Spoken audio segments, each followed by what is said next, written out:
Perkenalkan, nama saya Suci Rahmatun Sunairoh, NIM 2022 10 11 03 11 611. Saya dari kelas Penologi dan Viktimologi B, dosen pengajar Bapak Yaris Afdial, SHMH.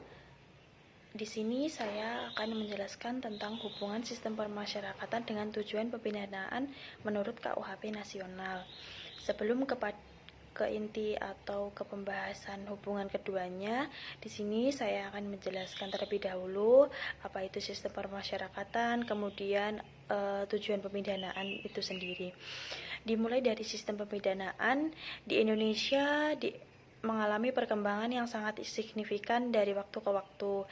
Jika pada masa kolonial sistem hukum pidana Indonesia masih bersumber dari hukum barat, di sini berorientasi pada penghukuman dan pembalasan. Kini paradigma tersebut telah mengalami pergeseran menuju sistem hukum pidana yang lebih humanis, kemudian berkeadilan, dan berorientasi pada pemulihan negara Indonesia.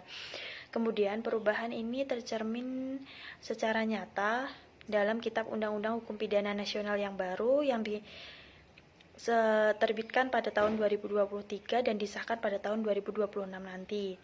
Kemudian yang menggantikan KUHP lama. Salah satu aspek terpenting dari KUHP baru ini adalah perubahan filosofi mengenai tujuan pemidanaan. Jika dahulu di KUHP yang lama dipahami sebagai alat pembalasan atau perbuatan jahat, maka kini pidana dipandang sebagai sarana untuk memperbaiki pelaku, kemudian melindungi masyarakat, serta memulihkan keseimbangan sosial yang terganggu akibat dari tindak pidana. Kemudian pidana bukan lagi penderitaan dalam hal KUHP yang nasional sekarang, tetapi lebih ke dalam arti pembinaan yang harus diberikan. Jadi bukan berwujud dari penderitaan. Dan dalam konteks ilmiah, sistem permasyarakatan memiliki peran yang sangat vital. Sistem permasyarakatan diatur di Undang-Undang Nomor 22 Tahun 2022 tentang Permasyarakatan, merupakan manifestasi nyata dari pelaksanaan pidana yang dalam bentuk manusiawi, mendidik, dan berorientasi pada reintegrasi sosial. Oleh karena itu, hubungan antara sistem permasyarakatan dan tujuan pemidanaan dalam KUHP bersifat fungsional dan integral. Sistem permasyarakatan ini menjadi sarana untuk mencapai tujuan pemidanaan yang lebih baik dan lebih berkeadilan yang telah ditetapkan oleh negara. Dalam konsep dasar di KUHP nasional, tujuan pemidanaan sendiri dalam KUHP nasional khususnya pada pasal 51 dijelaskan bahwa tujuan pemidanaan meliputi 4 aspek utama, yaitu yang pertama mencegah dilakukannya tindak pidana dengan menegakkan norma hukum. Kemudian tujuan ini bersifat preventif, yang artinya agar masyarakat menghormati hukum dan tidak melakukan perbuatan pidana. Kemudian masyarakat terbidana dengan melakukan pembinaan. Artinya pelaku dari tindak pidana tersebut akan lebih ditekankan ke pembinaan,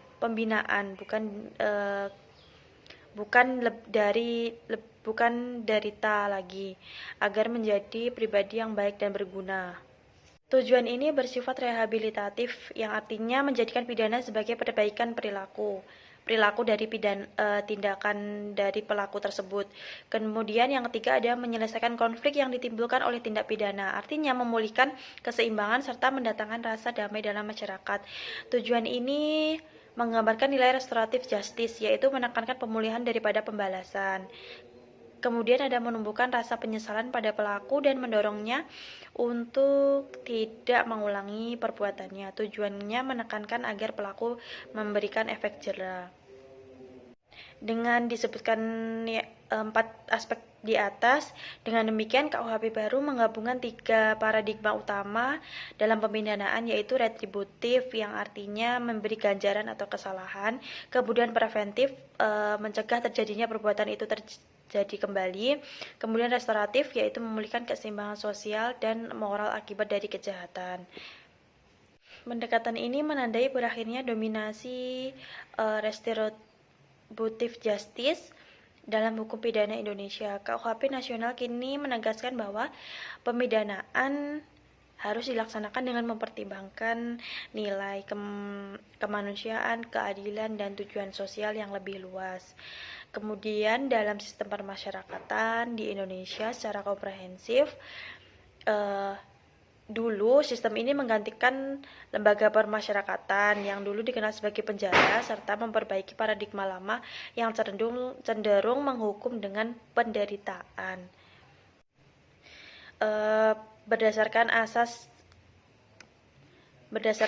Menurut pasal 2 UU Permasyarakatan, sistem permasyarakatan di Indonesia berdasarkan asas yang pertama, penghormatan terhadap harkat dan martabat manusia.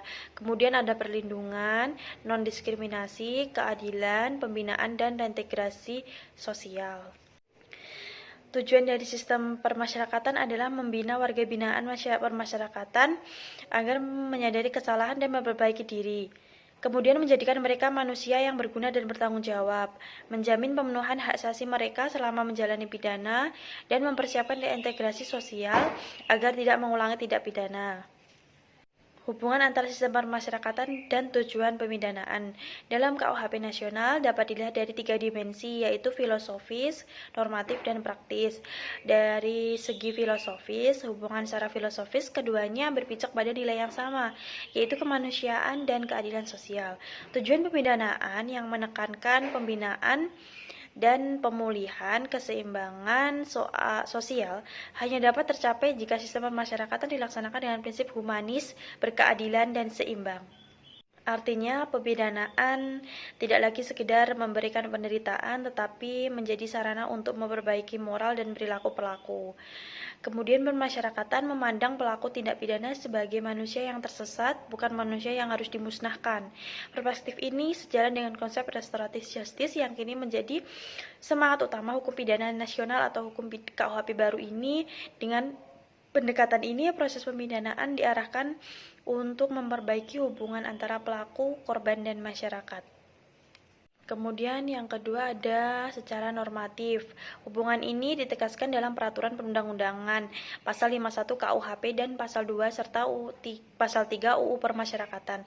Memiliki kesesuaian dan orientasi membina dan memasyarakatkan pelaku. KUHP memberikan dasar hukum tujuan pidana, sementara sistem permasyarakatan menyediakan mekanisme pelaksanaan dari tujuan tersebut. Sebagai contoh, salah satu tujuan pemidanaan adalah menumbuhkan penyesalan pada pelaku dan mendorongnya agar tidak mengulangi perbuatannya. Dalam sistem permasyarakatan, tujuan ini diwujudkan melalui berbagai program pembinaan seperti pendidikan moral, konseling keagamaan, pelatihan kerja, kemudian ada kegiatan sosial. Dengan cara ini, sistem permasyarakatan menjadi instrumen implementatif dari nilai-nilai terkandung dalam KUHP. Ya, kemudian yang ketiga ada hubungan praktis. Dalam praktek hubungan praktis di sini, hubungan sistem permasyarakatan sebagai tahap akhir atau terakhir dari proses pemidanaan. Setelah seseorang dijatuhkan pidana, proses pembinaan dan rehabilitasi di lembaga permasyarakatan menjadi langkah konkret untuk mencapai tujuan pemidanaan. Tanpa sistem permasyarakatan yang efektif, tujuan pembinaan akan sulit diwujudkan. Jadi keduanya itu saling berhubungan atau keterkaitan dan terikat. Misalnya KUHP menekankan pentingnya pemulihan keseimbangan sosial. Hal ini hanya dapat dicapai apabila narapidana dipersiapkan untuk kembali ke masyarakat dengan sikap dan perilaku yang lebih baik dari sebelumnya. Program seperti asimilasi, cuti menjelang bebas, dan pembebasan bersyarat merupakan bentuk implementasi nyata dari prinsip reintegrasi sosial yang menjadi jembatan antara narapidana dan masyarakat. Meskipun hubungan keduanya atau konseptual dari keduanya antara sistem permasyarakatan dan tujuan pidana ini sangat ideal, pelaksanaannya menghadapi berbagai kendala, apalagi ada pro kontra juga. Beberapa di antaranya adalah, yang pertama ada kurangnya sumber daya manusia dan fasilitas pembinaan yang memadai. Kemudian ada stigma sosial terhadap mantan narapidana yang menghambat mantan narapidana itu terjun ke masyarakat. Kemudian ada overkapasitas dari lembaga permasyarakatan yang menghambat pelaksanaan pembinaan secara efektif. Kemudian yang terakhir ada ketidaksinkronan antara penegak hukum dalam menerapkan prinsip permasyarakatan. Namun dengan adanya KUHP kemudian ada tujuan pemidanaan dapat dilihat dari dua aspek pokok, yakni aspek perlindungan masyarakat terhadap tindak pidana dan aspek perlindungan individu pelaku tindak pidana. Aspek perlindungan masyarakat menekankan pada pencegahan kejahatan, pengayoman masyarakat, hingga mendatangkan rasa damai. Pada aspek perlindungan individu, tujuan pemidanaan diarahkan pada konsep yang permasyarakatan terpidana agar tidak melakukan atau mengulangi perbuatan yang merugikan orang lain maupun diri sendiri. Perlindungan masyarakat tanpa memperhatikan individu pelaku menghilangkan hak-hak dan rasa kemanusiaan, sedangkan perlindungan individu pelaku tanpa memperhatikan keadaan masyarakat akan menghilangkan keamanan dan keadilan yang menjadi sumber kesejahteraan. Keseimbangan kedua aspek ini harus menjadi pertimbangan dalam menentukan tujuan pemidanaan. Tujuan pemidanaan bukan hanya ditujukan untuk memenuhi rasa aman pada masyarakat, namun juga harus memperhatikan individu pelaku. KUHP 2023 memberikan alternatif pada jenis perkara pidana selain pidana penjara, tutupan, dan denda, yakni adanya pidana pengawasan dan kerja sosial. Alternatif ini tidak lain dan tidak bukan karena berhubungan dengan salah satu kebaruan yang dihadirkan dari KUHP 2023 dengan mengenakan tujuan pemidanaan yang digambarkan jelas oleh pasal 51. Yang pertama, berpemidanaan bertujuan mencegah dilakukannya tindak pidana dengan menegakkan norma hukum demi perlindungan dan pengayoman masyarakat. Kemudian yang kedua, memasyarakatkan terpidana dengan mengadakan pembinaan dan pembimbingan agar menjadi orang yang baik dan berguna. Kemampuan negara untuk memberikan efek jera yang diimbangi dengan menjaga hak-hak narapidana tidak lagi terpenuhi dengan maksimal jika melihat fakta di lapangan yang menunjukkan bahwa tingginya pemberian hukuman penjara sehingga lapas-lapas over kapasitas. Keadaan ini justru membuat fungsi pembinaan masyarakat tidak berdampak optimal karena banyak narapidana dan tahanan yang masuk sehingga tidak mampu lagi memberikan efek jera sebagaimana tujuan pembinaan itu sendiri. Pidana penjara pada akhirnya menghilangkan sisi manusiawi atau sisi pemidanaan karena negara tidak mampu lagi menyediakan fasilitas yang memadai. Dengan demikian, pidana alternatif bisa menjadi langkah pilihan untuk menghadapi keadaan saat ini disesuaikan dengan sistem pemasyarakatan. Apabila merujuk pada salah satu teori pemidanaan, yaitu teori keseimbangan pemidanaan, haruslah seimbang dalam artian mengakomodasi semua kepentingan korban, pelaku, dan juga masyarakat. Karena jika dilihat setelah puluhan tahun menggunakan Kitab Undang-Undang Hukum Pidana Warisan Belanda, Indonesia akhirnya melakukan pembaruan dengan disahkan UU Nomor 1 Tahun 2023 tentang Kitab Undang-Undang Hukum Pidana atau KUHP Nasional. Maka dari itu, hubungan dari sistem permasyarakatan dan juga tujuan pembinaan itu saling terkait atau terikat. Pada awal kontroversial, apalagi dari segi penyusunannya atau isi-isi pasal-pasalnya tersebut banyak yang pro kontra. Beberapa di antaranya tidak lagi ada pengklasifikasian antara kejahatan dan pelanggaran serta dicantumkannya tujuan pemidanaan secara eksplisit dalam bentuk pasal di dalamnya. Sedikit rangkuman bahwa KUHP lama memang tidak memuat tujuan pemidanaan, namun dapat dikatakan bahwa KUHP lama lebih berorientasi pada pemberian balasan yang setimpal pada pelaku kejahatan. Hal ini tercermin dalam bentuk sanksi pidana di dalam pasal 10 KUHP lama yang meliputi pidana mati, pidana penjara, pidana kurungan, dan pidana tutupan. Bentuk-bentuk sanksi pidana tersebut lebih mengarah pada pemberian efek jera pada pelaku, sekaligus mencerminkan upaya menjaga keseimbangan sosial. Akan tetapi, KUHP 2023 dengan segala pembaruannya kini membawa tujuan pemidanaan sebagaimana tercantum dalam pasal 51 yang lebih mengarah ke pencegahan, pemasyarakatan, dan rehabilitasi. Salah satu bentuk realisasi dan perubahan arah tujuan pemidanaan ini tampak pada munculnya beberapa sanksi pidana alternatif di dalam KUHP 2023. Pasal 65 ayat 1 disebutkan bahwa pidana pokok terdiri atas pidana penjara, pidana tutupan, pidana pengawasan, pidana denda, dan pidana kerja sosial. Ditambahkannya pidana pengawasan dan pidana kerja sosial ke dalam bentuk pidana pokok memberikan gambaran bahwa KUHP 2023 membawa perubahan filosofi hukum pidana dari semula hukum pemenjaraan yang sekarang lebih ke restoratif dan menjadi korektif. Perubahan filosofis ini